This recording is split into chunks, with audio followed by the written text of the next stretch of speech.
నిమిషాల్లో బందీలుగా పట్టుకోబడ్డ వాళ్లలో ఒకరిని తీవ్రవాది పైనుంచి కిందకు తోసేశాడు.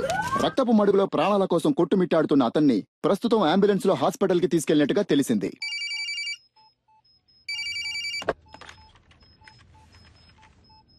మినిస్టర్ని పిలిపించండి అంటే నన్ను చంపడానికి ప్లాన్ వేస్తున్నారా? సలీంని చాలా తక్కువ అంచనా వేశారు మిస్టర్ చలపతి. మిగిలిన ముగ్గురు ప్రాణాలతో ఉండాలి అంటే మినిస్టర్ వెంటనే ఇక్కడికి రావాలి. దేనికైనా ఓ ముగింపు ఉంది. నీకు ఉంది.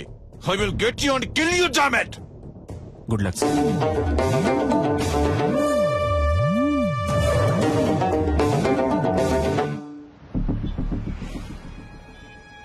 రాష్ట్రంలో తీవ్ర సంచలనం సృష్టించిన హోం మినిస్టర్ కొడుకు కిడ్నాప్ వ్యవహారంలో ముఖ్యమైన మలుపు. తీవ్రవాది అని సందేహించబడిన సలీం హోం మినిస్టర్ ధర్మమూర్తిని ముఖాముఖి చర్చలకి రమ్మని డిమాండ్ చేసినట్టుగా తెలిసింది.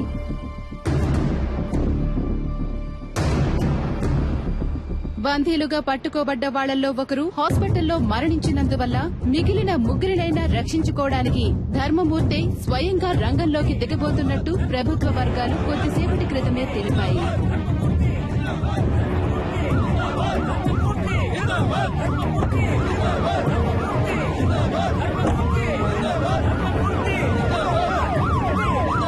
ఇప్పుడు జరుగుతున్న ఈ హఠాత్ సంఘటనలకి కారణాలేంటో తెలియనందువల్ల గందరగోళ పరిస్థితి కొనసాగుతోంది. హోమ్ మినిస్టర్ ని హోటల్ కి రప్పించడం కోసమే బందీలో ఒకరిని తీవ్రవాది హోటల్ పై నుంచి తోసేసినట్టుగా తెలుస్తోంది.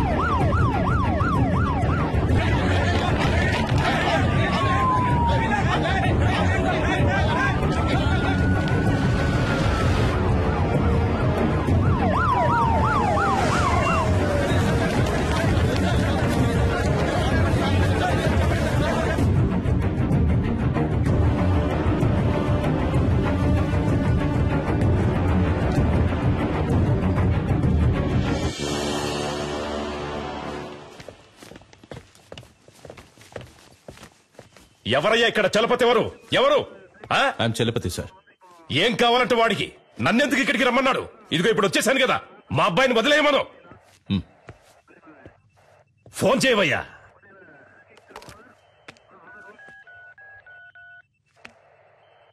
ఉండు, నీ వల్ల గారు కానీ నేనే మాట్లాడతాను. ఇటు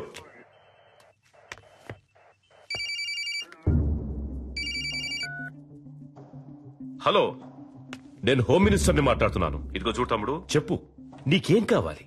ఏం కావాలన్న నువ్వు టచ్ చేసింది మా అబ్బాయిని కాదు, ఈ గవర్నమెంట్ని. ఏంటి తెలిసిందా?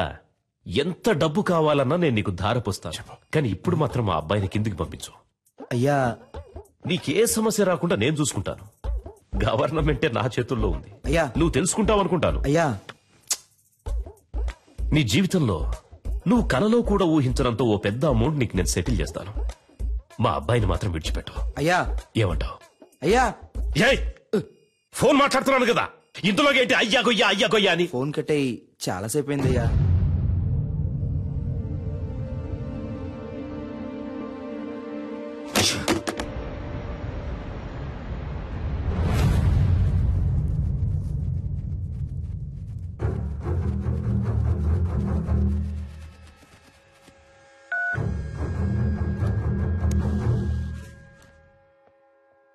నేను చలపతిని మాట్లాడుతున్నా.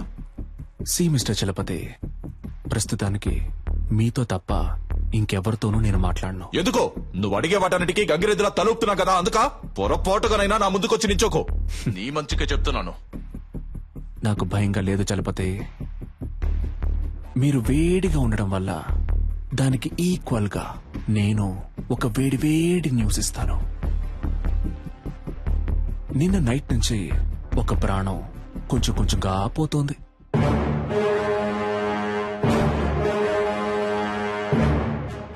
నేను చెప్పే అడ్రస్ కు వెళ్తే ఆ ప్రాణాన్ని కాపాడొచ్చు.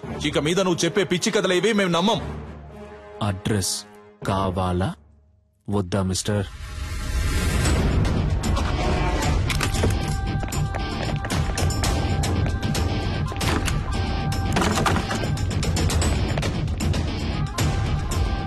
చెప్పండి ప్రభు. సార్, ఇల్లంతా సెట్ చేశాం సార్, ఇక్కడ ఎవరూ లేరు.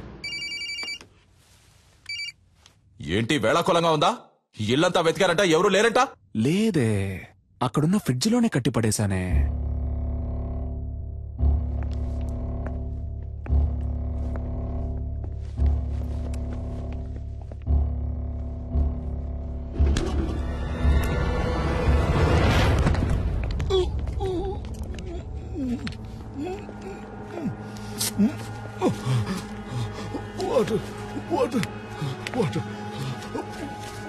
సార్ ఫ్రిడ్జ్ లో ఒకరిని కట్టిపడేశారు సార్. సార్ అతను స్పృహలోనే ఉన్నాడు సార్. ఓకే, మీరు అతన్ని తీసుకురండి. Okay sir. ఏ హాస్పిటల్ తీసుకుపోతున్నారమ్మా? హాస్పిటల్ కాదు సార్, మనం ఇప్పుడు హోటల్కి వెళ్తున్నాం. అయ్యో, నాకు ఇప్పుడు భోజనం చేసిన ఏం వద్దమ్మా, త్వరగా హాస్పిటల్ తీసుకోండి అమ్మా. కొంచెం సేపు మాట్లాడకుండా ఉండండి సార్.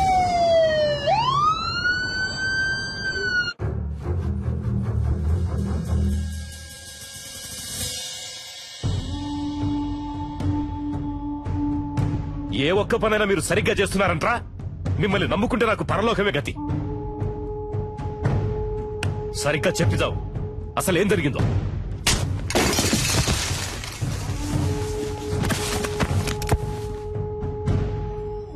ఇప్పుడు బతుకుండి మాత్రం నువ్వు ఉద్ధరించేదేంట్రా? చస్తాడంట, భయపడిపోయి అంతా చెప్పేశాడంట. బుద్ధి లేదు. బాగా తిని ఒళ్ళు పందిలాగా పెంచడం కదరా, కాస్త మైండ్ తో కూడా పనిచేయాలి. ఏం చెప్పి ఏడ్చావు?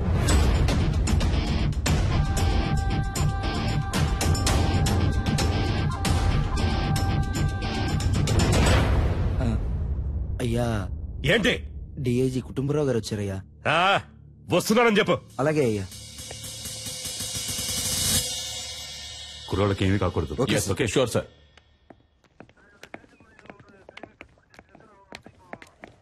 ఒక్క నిమిషం పక్కకు వస్తారా సార్ ప్లీజ్? కొంచెం మీరంతా బయట ఉండండి.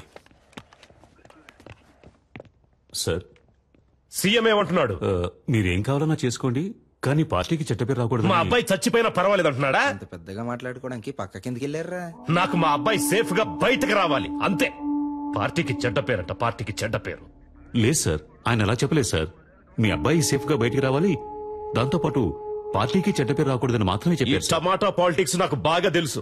వాడు చెప్పాడు, వీడు చెప్పాడని నువ్వు ఏదో ఒకటి చేయాలని ప్రయత్నిస్తే మా అబ్బాయికి ఏమైనా అయ్యిందనుకో మూడో కన్ను తెరుస్తా. ఈ విషయం నేను చెప్పానని మీ సీఎం కు చెప్పు. సార్,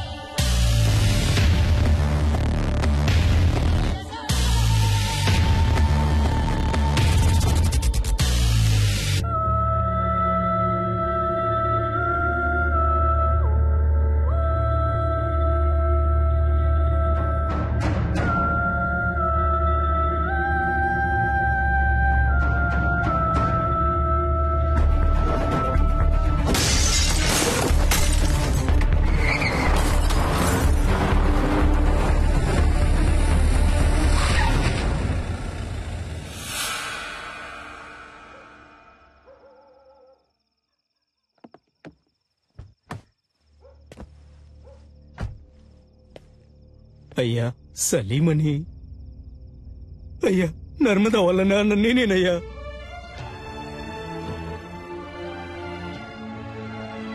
అయ్యా, మా అమ్మాయి ఎక్కడుందో తెలియట్లేదయ్యా. నా బిడ్డను చూడాలనుందయ్యా. ఎవరిని అడిగినా తెలియదంటున్నారయ్యా. వైద్యం చేసింది మీరే ఏం చెప్పారయ్యా?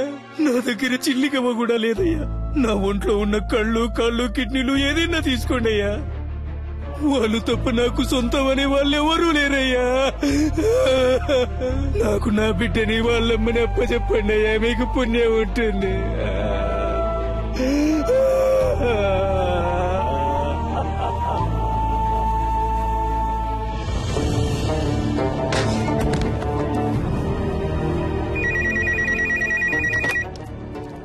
హలో, నేను ధర్మమూర్తితో మాట్లాడాలి. సార్. ఏంటయ్యా? ఏం తమ్ముడు, ఫోన్ మాట్లాడుతుండగానే కట్ చేసావే, చాలా తప్పు కదా? ఏయ్, నేనెవ్వరినో, ఎందుకు నిన్ను ఆ ఇద్దరిని ఇక్కడికి పిలిపించానో నీకు బాగా తెలుసు. ఇదిగో చూడు తమ్ముడు, నేను చెప్పేది విను. రాజమర్యాదలతో సహా నేను ఇంటికి పంపిస్తా, చేతిలో సూట్ కేసు నిండా డబ్బుతో. ఫారెన్కి వెళ్ళి లైఫ్ ఎంజాయ్ చేసి గోల్డెన్ ఛాన్స్ వదిలేసి నీకెందుకు తమ్ముడు ఈ గలీజ్ పని? ఈ మాటలన్నీ నీలా దేశాన్ని ముంచి బతికే పోరంబోకులతో మాట్లాడరా. ఇదేమన్నా నీ సొంత పార్టీ మీటింగ్ అనుకున్నావా? ఇప్పుడు నేను చెప్పేది మాత్రం నువ్వు విను. మధ్యలో ఒక్క మాట జారావో నీ కొడుకు పీక కోసేస్తాను. నర్మదాని ఆ అమ్మాయి వాళ్ళ అమ్మని ఇప్పుడు ఎక్కడ దాచుంచారో? నీ కొడుకు వాడి ఫ్రెండ్స్ కలిసి ఆ అమ్మాయిని పాడు చేసి చంపాలనుకున్న విషయాన్ని నువ్వు మీడియా ముందు ఒప్పుకోవాలి. అది నేను చూడాలి. అర్థమైందా? లేదంటే నువ్వు నీ కొడుకుని ప్రాణాలతో చూడలేవు. నర్మదానా? ఆ పేరు నేను ఇప్పుడేనయ్యా వింటున్నాను. నన్ను అడిగితే నేను ఆ అమ్మాయిని తయారు చేసి తీసుకురాగలనా? మర్యాదగా చెప్తే విన్నావు. రా, హోటల్ ఎంట్రన్స్ కి రా. Shit! Come on, rescue department ని అలర్ట్ చేయండి.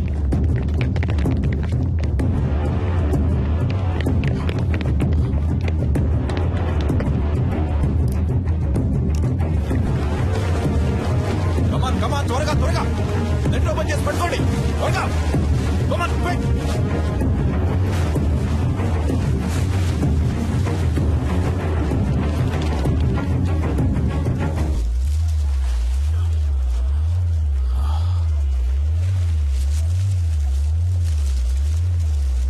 సార్ పైనుంచి ఏదో పడుతుంది సార్. పట్టుకోండి.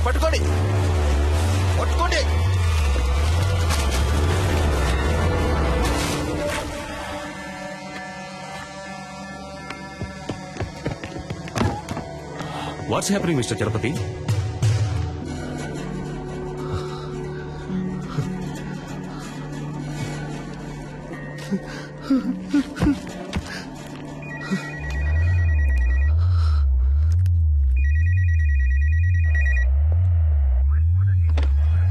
హలో, నీకిప్పుడు ఏం కావాలి?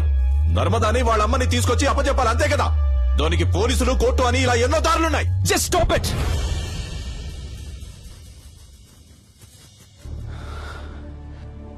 నలుగురు బేవర్స్ గాళ్ళకి ఒక అమ్మాయిని కిడ్నాప్ చేసి పాడు చేసి ముఖాన్ని చెక్కేసి యాసిడ్ పోసి విసిరిపారేసేంత ధైర్యం వచ్చిందంటే దానికి కారణం ఎవరు?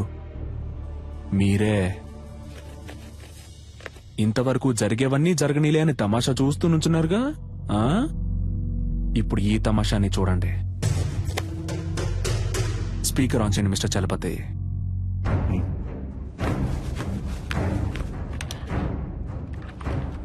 రాయ్ ధర్మమూర్తి, మంచి పేరు పెట్టారా నీకు. నువ్విప్పుడు నర్మదాని ఆ అమ్మాయి వాళ్ళ అమ్మని వెంటనే ఇక్కడికి తీసుకురావాలి. వాళ్ళకి జరిగిన ఘోరానికి కారణం నీ కొడుకే అన్న విషయాన్ని నువ్వు మీడియా ముందు బహిరంగంగా ఒప్పుకోవాలి. అది నువ్వెంత త్వరగా చేస్తావో నీకంత మంచిది. లేదంటే ఆ తర్వాత ప్రతి 10 నిమిషాలకి నీ కొడుకు చేతి వేలు ఒక్కొక్కటి వచ్చి కింద పడుతుంది.